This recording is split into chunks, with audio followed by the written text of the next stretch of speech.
This is episode 60 of Fans Talk TNA. My name is Nick, and with us tonight is Garvin. Say hello, Garvin. Hello, Garvin. We are here with you, as well as a few folks in live chat, to recap and review the January 12th episode of Impact Wrestling. Before we get started with that recap, just want to extend our thanks to the Fans Talk podcast family, our subscribers over on Patreon, our Squared Circle of Trust.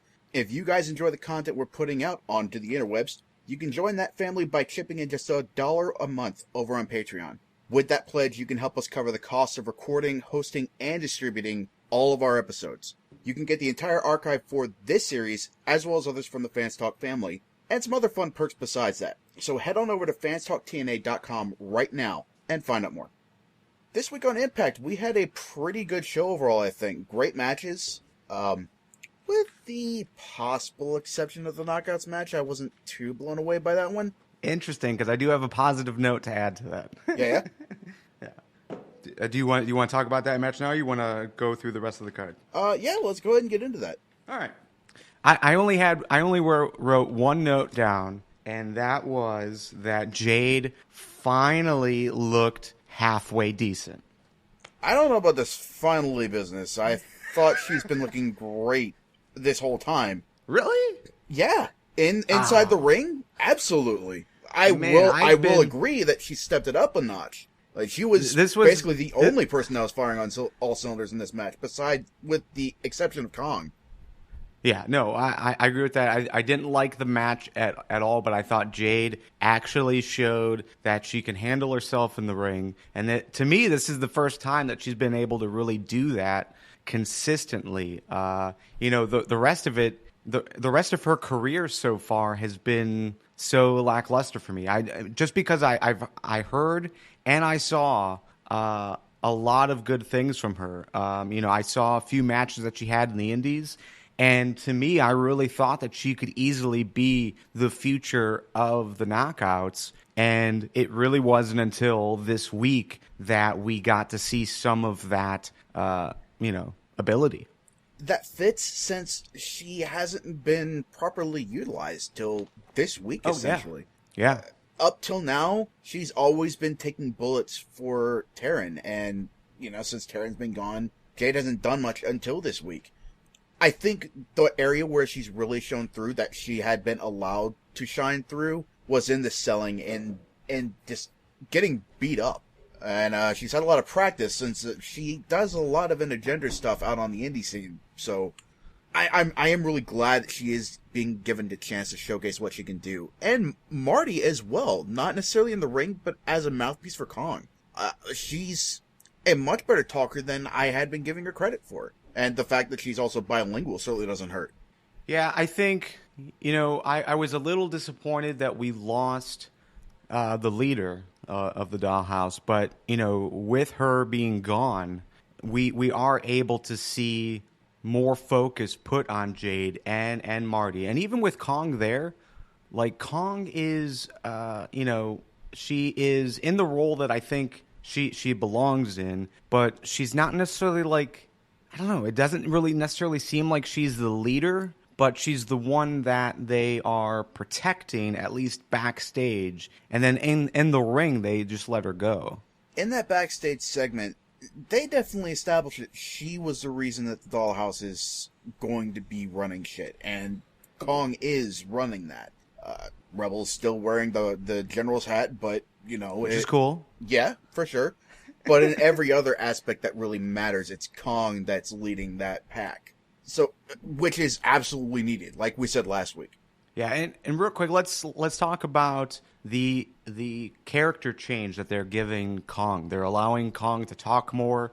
She has a personality now, and we did see a little bit of this as well last week, as well as at One Night Only. So it's interesting. I don't know how to quite feel about it yet, but I'm liking the idea of at least allowing her to be, a regular person. Yeah, I think it's neat. This definitely feels a lot more like who she is as a person. I've heard her talk, and I've seen a few videos of her outside of the Awesome Kong gimmick. And what she was saying after she took over the mic from Marty, that felt not necessarily more natural, because I always felt like the rare occasions on which Kong did speak before, that was great, but this feels more human, and it still sounds badass, but more relatable, that we can understand. Yeah. And then one last note, for everyone that, also listens to Fans Talk Pro Wrestling, this week we basically ranked TNA versus 3 other of the major brands that are out there right now, and TNA got a lot of low scores across the board from all of us. But one thing that really shined for me this week that kind of countered a lot of my dismissal of TNA is the fact that, and I think this is something you said, as far as how, if you compare the Knockouts versus the Divas, or, the women in NXT, they are able to do more things like this street fight. And I did have an appreciation for it. It was a bit weak, specifically Velvet Sky and Madison Rayne using the sticks, whatever those are called. Yeah, the kendo sticks. The kendo sticks. Yeah. That was really weak and played out. But just the fact that they were able to use the chairs and actually, hit a few chair shots, I thought overall this is something that you wouldn't necessarily see in NXT or in WWE on a regular basis. And so I am glad that they're still being able to give that run. I think we just need some more real talent in there, and Madison and Velvet Sky just do not do it for me. Yeah, and yeah, I completely agree. I'm glad that the women here get to do more, even just in terms of movesets. The Divas, as great as they are in the ring, there are certain things that they will never be able to do, not in the foreseeable future.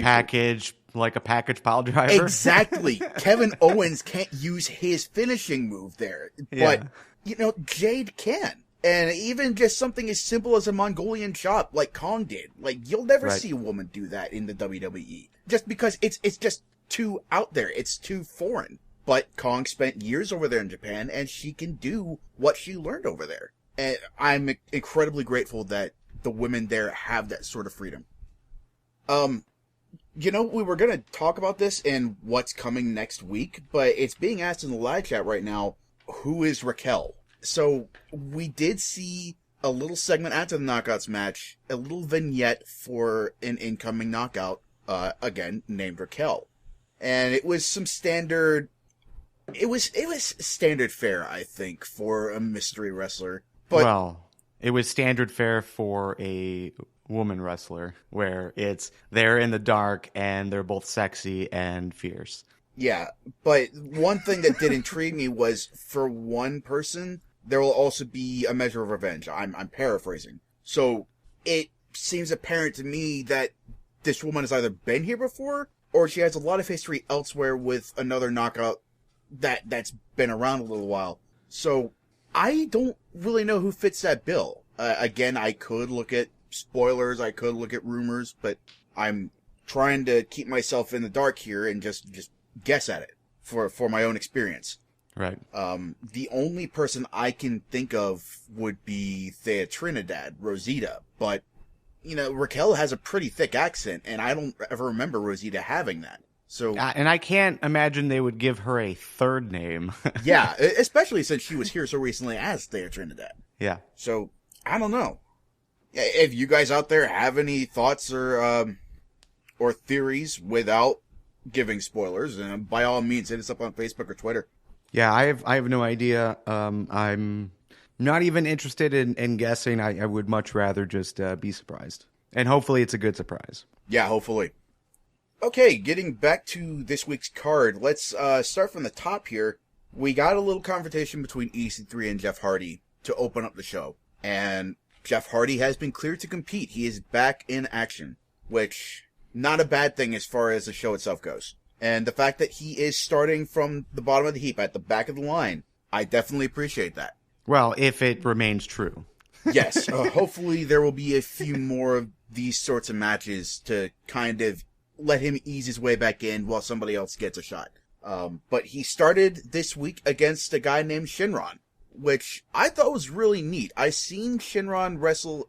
I've seen a few of his matches out on the indies. I don't think he was at he was on his game this week on Impact. It definitely felt like there were nerves, maybe being under those lights, being on TV. Because if I'm not mistaken, this is his first TV appearance anywhere. So it wasn't a bad match. It's just Shinron. He's one of those extreme high flyers, like a Ricochet, like a Kalisto. Sort of in that vein. He is a master of motion after all. And he didn't quite show off all of what he could do, I feel. But, well, wasn't bad. I don't have any history with this wrestler, but I was very pleased with what he showed. And I hope he does remain on the roster. I think he would be a very good attribute for the X Division, especially going up against, Tigre Uno. I think overall, he is a good fit for TNA right now. And he, this is something, I mean, you couldn't have expected a whole lot from him. This is basically your veteran gunning for the title versus a jobber. And it was a quick match. But for me, by no means was it a squash match. I thought he got a lot of good action, and I thought that he got a lot of good time on TV to show what he could do. So maybe there's more from him, and that's awesome if that's true, because what I think he showed was that he's very good. Absolutely. All right, we talked about the Dollhouse vs. Beautiful People street fight. Let's skip ahead a little bit and get to the Beer Bash. Beer Money's Beer Bash. A lot of fun and games. Lot of drunken pointing of fingers. Bobby Roode puked in James Storm's hat and blamed it on his dog. A lot of fun. But we had Bram and EY come out, spoil the party, and we wound up getting EY versus Bobby Roode for the King of the Mountain title. And I wasn't necessarily expecting this, but EY won. Via shenanigans, of course, as heels do. But Beer Money is now goldless. I really enjoy the EY-Bram partnership right now, especially with EY being the main talker and Bram just being like his secondary mic guy, where he's just saying like everything after EY says it. I think overall it works a lot. They still playing the whole that he messed up saying 2006 instead of 2016. So I like that continuation on something that probably was a mistake. But overall fits. And I think, if you were to ask me this during the title tournament, if you were to ask me this before the title tournament, and I'm pretty sure we've talked about this already, I was over EY versus Roode. I didn't want to see it anymore. I didn't enjoy it. This week I did. This week, I think, added, another good step in, creating good feuds that you can get into. And with the addition of Bram and the addition of James Storm, I think added to that. So, the Beer Bash I could do without, but once they came down, as far as EY and Bram, I think that's when I really started to enjoy what was happening. Yeah, Storm and Bram definitely made a great addition to the whole Roode versus EY storyline. And I would assume there's going to be a rematch.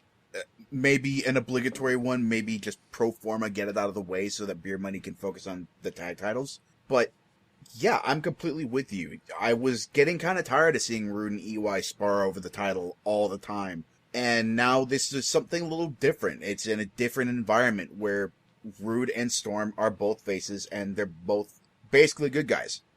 And yeah, I also enjoyed that Bram is owning that 2006 verbal botch. Just making it something that he can run with, that he's just that unhinged, that he does not have a grasp on basic time. Yeah.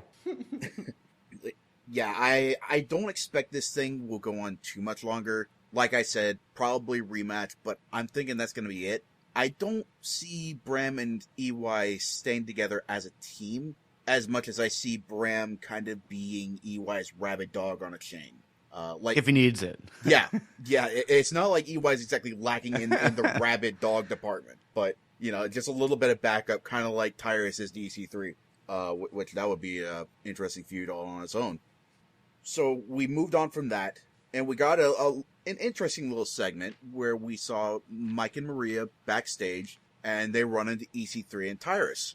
And it's essentially it boiled down to they're both on each other's radar. EC3 is trying to big league him, and Bennett didn't appreciate that. So I don't know. I rather doubt that this is going to lead to anything in the near future. But I think it's good that it establishes Bennett as sort of being in that league, being at least in the area of being able to challenge for that belt. Yeah, this definitely has me excited, but realistically, any young talent going for the title, especially against EC3, is miles and above better than anything that could happen with Matt Hardy or Jeff Hardy being involved in that title race. So yeah, I'm totally looking forward to Bennett moving up there. But like we've talked about before, Eli Drake being pushed up there, Robbie E. or Jesse Goddard's being pushed up there, like anyone really. They have so much talent. Drew needs to be put back into that realm. Mm-hmm. But for some reason, we just have to continue to sit through Matt Hardy getting one more match and Jeff Hardy laying his claim to the title just because he's Jeff Hardy. The question is being raised in the live chat. Bennett, he is the Miracle, but it's kind of becoming apparent that he's kind of a dick. So the question is being asked in the live chat: is Bennett a tweener? Is he a heel? What do you think, Garvin? I don't recall him using any heel tactics. I don't remember him saying anything derogatory towards the crowd, Maria either. Maybe I missed it if it happened, but it seems like it's more about, wrestling in general is lame, and this is the guy that's going to save it. So for me, if he's a heel, he's only a heel because he's saying that TNA is what they are, which is mediocre.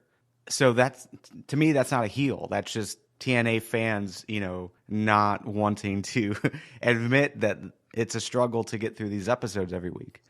Yeah, if you're gonna talk shit about the talent pool that TNA has got, that's putting yourself in heel territory. There were also, he's never full on called the crowd morons, but it's the snob speaking condescendingly. Like when they first debuted and Maria is talking about, are you trying to lose those 5 to 75 pounds, implying that the crowd is composed of fat pieces of shit. And, it's just indirect, snobby, condescending stuff like that, where it's not explicitly said, but it's not much of a leap to think, you know what, I'm being insulted. You're a dick. Well, but coming from like the internet, wrestling fan, where a majority of us are tired of seeing Matt and Jeff Hardy in that top title race. We want to see more out of EC3 and the younger talent. To me, it's hard to just come right out and say he's a heel because he's not necessarily criticizing us for, how we necessarily feel about the current product, but he is criticizing the thing that we don't like the most, which is the Hardys in there, the guys that are past their prime still being put out there in the spotlight. So to me, it's hard. It's hard to say that because I do agree with some of the things he's saying. Yeah, you're not wrong. I definitely agree that it started to shift a little bit back towards that. Whole, it's a WCW retirement home. It's not anywhere near as bad because EC3 is still on top. But you're having Angle go over younger guys. You're having the Hardys take precedence over younger guys. And again, Bennett and you and a lot of people are not wrong. But just because he's giving voice to complaints that a lot of fans have, I don't think that makes him not a heel. Right. For instance, like Kevin Owens. Yeah. History doesn't matter. History started with him, and he rips into a lot of guys that the IWC doesn't like. But that dude is unabashedly heel. Oh, yeah, but that's because of his actions in the ring, or taking out the fan favorite in Sami Zayn, taking down, going up against Finn Balor, which the crowd was all behind. I mean, that's what really made him the heel as far as in NXT and in WWE. But overall, I haven't seen enough from Bennett to really make that decision. And realistically, I know Beanbags is calling me out. Keep it in kayfabe. And I know I'm drawing a lot of, thoughts from my personal thoughts based on the booking, based on, that side of things. But at the same time, like, I don't think he's done enough to really dictate, one side or the other just yet. Yeah, that's fair. Okay, so before we get on to any other matches, there was a little talk show segment that debuted here this week. Mr. Anderson has a little show called Huh? And I don't know, I was weirdly entertained by this. It felt awkward as hell, but it felt like it was intended to be that. And I think the way Anderson wrapped it up was very emblematic of that. The Hardy family walks out, and Anderson's pleading with them. Like, come on, we were having fun. I was, okay, love you guys. And it's just long, awkward pause, and he looks to the crowd. Huh? I don't know exactly why, but I think they got me. I cannot necessarily agree with it. I think Matt Hardy, just the anger and the passion that came out during this, I think that was good. It was much needed. But no, I wasn't a big fan of the segment overall. It's just Anderson, really. Yeah, I should have figured. I do think it probably needs more polish. I think it needs work, but which is odd because considering like just how good he can be on the mic, this is the first episode of that, and yeah, it just, I don't know, it didn't do anything for me. Yeah, I think a lot of it was he's trying to find that line, like I said, where you can kind of tell it's supposed to be awkward, and trying to find the point where it actually becomes awkward for all the wrong reasons. Like, he just loses control. So I think we might find that balance with a couple more of these. I guess by that point we'll find out whether it was a dud or if it's going to be a running thing.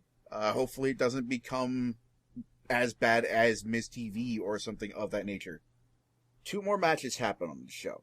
And, I think they both had a lot to offer. I think they both did great things for the show. First, we had the championship showcase. The Tag Team and X Division champions, Tigre Uno and the Wolves, faced off against Eli Drake, Jesse Goddard, and DJZ.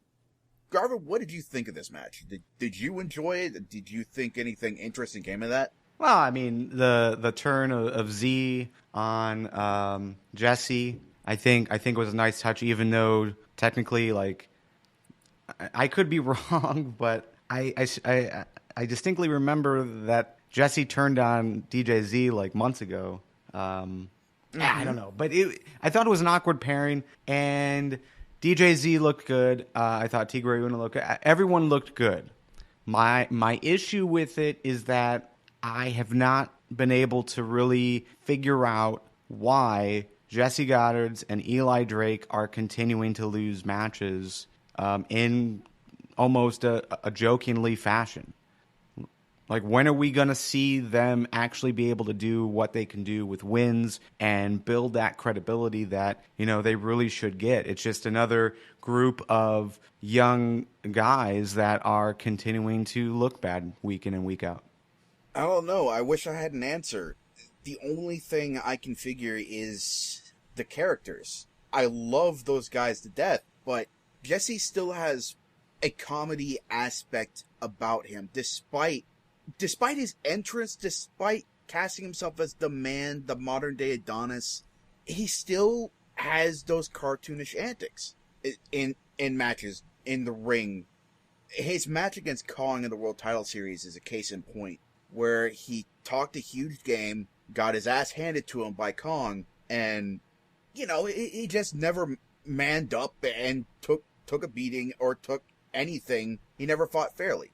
With Eli Drake, it's a little harder to pin down just because he is such a great talker that any cartoonish antics he might have ought to be overlooked. That guy is money. He should be getting pushed harder than he is. I can only hope that with time that's going to change. I'm not as upset with the loss here just because, DJZ did turn on them. He got revenge on Jesse for the accidental clothesline earlier. And, Yeah, I'm with you. It's weird that DJZ was paired up with them to begin with, considering that the bromance did break up so violently.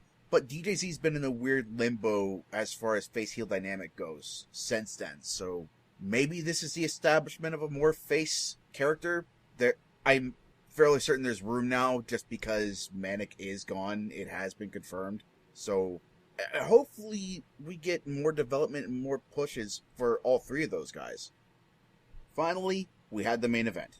We'd been getting little vignettes and video packages of Kurt Angle backstage with fans, with members of The Office, with other people on the roster, and it was all building up to his match with Drew Galloway. And I thought this is a great way to close out the show. Those two guys killed it, and Angle beat Galloway. I could wish that it had been the other way around, but it's certainly fitting. This is Angle's retirement tour, and if Angle's going to look good, and if it's ever fitting for him to go over a younger guy, it's on his way out, I think. Yeah, it was a solid match. I'm with you that I want to see Drew get over, in a big time match. We really haven't seen enough of that, but at the same time, circumstantial stuff. That's all it is. Like, yes, this was a showcase of Angle choosing Drew to be his first match in his retirement tour. I think is a good sign that there is faith in Drew, but I don't know. It's hard to really get behind this. Like, is Angle just going to win like the rest of his matches for the rest of his career in TNA? Like, is he not going to be in that position to theoretically or, symbolically pass that torch? Because Drew would have been a perfect candidate for that. He absolutely would have been. And it's hard to see a match where Angle would lose on his way out right now. If Galloway's not going to beat him, the only potential threat to Angle that I see here that isn't already involved in another storyline is Lashley. For TNA must really be putting a lot of stock in whatever relationship they have left with Bellator, because seemingly against all reason, they're pushing Lashley to the exclusion of a lot of other folks, and Lashley certainly doesn't need it. I've gone on record multiple times about how much of a mistake I feel that it was to push Lashley over Galloway in the World Title Series. But if Lashley does get a match against Angle in this retirement tour, he's the only guy I can see going over Angle. Unless somehow Drew gets a rematch. Maybe. Yeah. Yeah, I could... if Drew does get a rematch, then I could definitely see that. Maybe Drew opens the retirement tour and closes it out. I could imagine a lot worse. I certainly hope that's the case now that I think about it. All right, well, that was This Week in Impact. We also had One Night Only live on Friday night. Unfortunately, I did not get a chance to watch it. School started back up, and I've been incredibly busy with that. But Garvin, you had a chance to watch it. What did you think? Yeah, there were some really good moments. The opening contest was DJZ versus Crazy Steve versus Mandrews versus Tigre Uno for the X Division Championship. It was elimination style, so everyone for themselves kind of thing. And I thought overall it was a really good match. It was really surprising how behind Crazy Steve the crowd was. Once he got eliminated, which unfortunately he got eliminated first, the crowd kind of turned on the match. And that's sort of when I started to lose interest in the match, just because of how great Crazy Steve actually really looked. By far, I do hope they have a good future for Crazy Steve. I know we haven't seen him since, like on This Week on Impact, but after he got eliminated, he went right after Tigre Uno on the outside, choked him out. And I thought, overall, if they continue to allow this guy to build an actual character, not just a joke character that runs around the ring with his little horn, but actually goes the crazy side, I think that can be a really good thing. So I thought that was a really good sign from this pay-per-view. An evil clown would be scary as hell. Yeah, we also got another Shane Helms appearance. He didn't say anything, but he made it clear he's coming for Tigre Uno and the title. I'm not sure. I'm not sure if I want to see that yet. I really don't know. I really don't know what to think about Shane Helms just because it's been so long since I've seen him in the ring. And as long as he's wearing, leather jackets and, large clothing, it's hard to tell even what kind of shape he's in. Yeah, I know he's been doing stuff on the indie scene, but I don't know how frequent it's been. And I can't say I've seen any of those matches, so I'm with you. I don't know. Yeah, there were some disappointments. The first was we did not get Aiden O'Shea versus Mahabali Shera. Instead, we got Spud. Apparently, Mahabali Shera is injured. And I'm getting kind of tired of seeing Spud's character the way it is right now. Just this whole idea where he's constantly pushed as the underdog, but he's got to hulk up. He's got to, he's got to go through this huge humiliation process in every match, and I'm not digging that direction. I'd really love for them to actually finally allow Spud to wrestle like a wrestler, not this tiny dude that has no chance ever. But Spud won. It's just one of those things where it's like Spud wins. Aiden looks bad for allowing him to win, but at the same time, Aiden looked so fantastic. The match, the pre-match piece with him on the mic, I thought was very good. So yeah, again, I do enjoy Aiden O'Shea. I know you were looking for him to go over Mahabali Shera, but they just have to put him against non-fan favorites, I guess, or non-people that they're pushing as these huge baby faces. Let them go up against, guys like Eli Drake or Micah or something. Like, give him someone who doesn't necessarily have that obvious backing to really progress and gain credibility. Yeah, bring in more indie guys. Some other disappointments. We had Kong winning. So Kong versus Gail Kim is going to happen again, and I'm not necessarily looking forward to that. It's just another feud that I'm just kind of tired of, and maybe my thought process will change, just like it did this week with Rude versus EY. I'm starting to enjoy that again, so maybe I'll have something like that. But I really wanted to see some better things from Jade or Marty Bell. To really put themselves in a good spot. Some other good things, though. Trevor Lee returned. Very good match. I really enjoy his character right now. It by far was the best match of the night. Really? At least up until that point. I'm just going through like what else was there. And yeah, I thought that was the match of the night. Just seeing what he could do, that character. He faced up against a guy named Pepper Parks, which I guess is a mid-level name in the Indies, who also looked really good. So I liked both of these guys. I hope they have a place in the company. Trevor Lee obviously got the graphics, so they want to do something with him. But Pepper Parks, I thought, looked pretty good too. Yeah, I wouldn't mind seeing him, or I can't recall if it's his wife or his girlfriend, Cherry Bomb from the indie scene. Yes. I wouldn't mind seeing both of them. Yes. We also had the Wolves retain. We had Lashley defeat Tyrus, but at least, like, the only good thing that I got out of that match was at least Tyrus really looked good. They finally allowed him to compete at the level that he had been competing when he was in NXT, when he was in the later run of his time in WWE. But yeah, I thought he looked pretty cool. EY versus Beer Money. Beer Money won. The only other thing that happened, and this actually happened before those last three matches, that I enjoyed, was Grado was interviewed by the Pope, and the Pope basically called him out for being a joke and a joke character. And Grado kind of refuted that and said that he was throwing out an open challenge and would fight anyone in any type of match. Abyss comes out.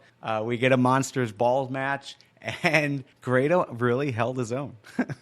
Like, he looked good. He still played into like the jokey stuff, but he took took spots where he went through a table. He took spots where he went onto the thumbtacks. I mean, he showed new signs of Grado that we have not seen yet here in TNA. So I was pretty excited about that. But overall, as far as the pay-per-view goes, it was okay.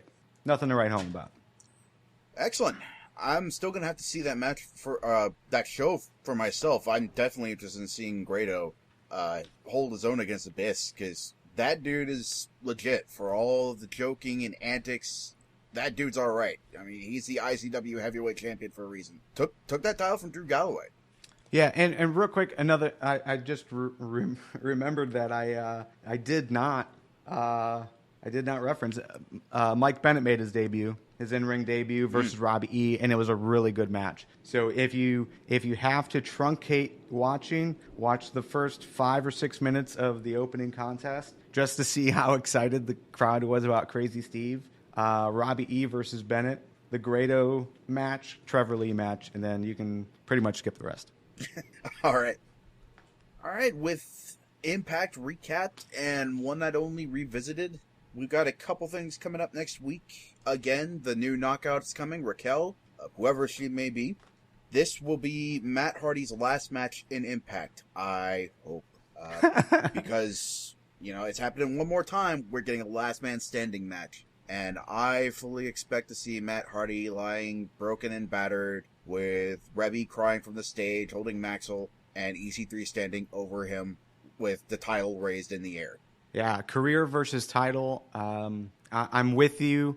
To have EC3 lose to Matt Hardy would be a travesty, but something tells me we're going to get Reby involved. I wouldn't be necessarily surprised if Jeff and Anderson got involved. And yeah, I don't want to see any of that. I'm ready for Matt Hardy to be gone if this is the case. But yeah, one more match. Yeah, I fully expect to see some involvement from Reby. It felt to me like this, what would you call it? I guess a last-ditch attempt was mainly fueled by Reby. There's that moment where Matt and Jeff are talking, and Reby comes in and, Matt, I need to speak to you. It sounded like she was just done with all this shit. And just the look she gave Anderson, and she gave that look to somebody either last week or the last time Impact was on. It feels like she's done with all this. She's just as fed up with this nonsense as we are, perhaps for different reasons. But yeah, that is going to happen. And also, we are going to have the announcement of Angle's next opponent in his retirement tour. Real quick, who do you think that's going to be? I have no idea, and I don't necessarily care. Yeah. To be honest, I don't care. Yeah, I have a feeling it's going to be one of the Wolves, probably Davey, because a lot of people push for that really, really hard. So, well, and Davey has been using the ankle lock as of late. Yes, that is also true.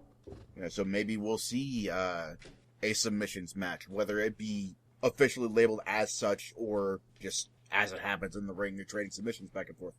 So yeah, any final thoughts before we close out, Garvin? I'm excited about Crazy Steve. I hope they continue to push him. I really enjoy EY and Bram right now. I think that's a good partnership. It's mainly an EY thing. I'm still really interested in what EY is doing. Trevor Lee, I hope he gets to be on Impact this week, because I think that would be pretty fantastic. Grado, as far as what he did against Abyss, I thought was pretty cool. And I hope that's, some kind of evolution for his character. But overall, I mean, there are some exciting things happening in TNA right now. And hopefully they can keep that momentum going. Yeah, very much so. I'm right there with you. I will say my opinion of TNA has dropped a bit since I have found out the news that they're not renewing Manic's contract, TJ Perkins' contract, so we won't be seeing him anymore. And I think that was a big mistake. But hopefully they can offset that if they keep on bringing in guys like Mike Bennett, giving guys like Shinron a shot, bringing in more guys like Trevor Lee, more North Carolina boys, bring them in, represent. Got to replace the Hardys. So, yeah, again, hopefully they can continue this forward momentum that they seem to finally have rolling. To close out, Fans Talk TNA could not be happening without you guys, our Squared Circle of Trust. If you're listening to this show and you'd like to get in on some of that action to help us keep things running and get a bunch of fun perks in the process, you can head on over to fanstalktna.com. You can click on that big green button up top and find out how you can help with just $1 a month. For Garvin and everybody in the live chat, this is Nick. We will be back next week, and I hope you will be as well. Take care, y'all.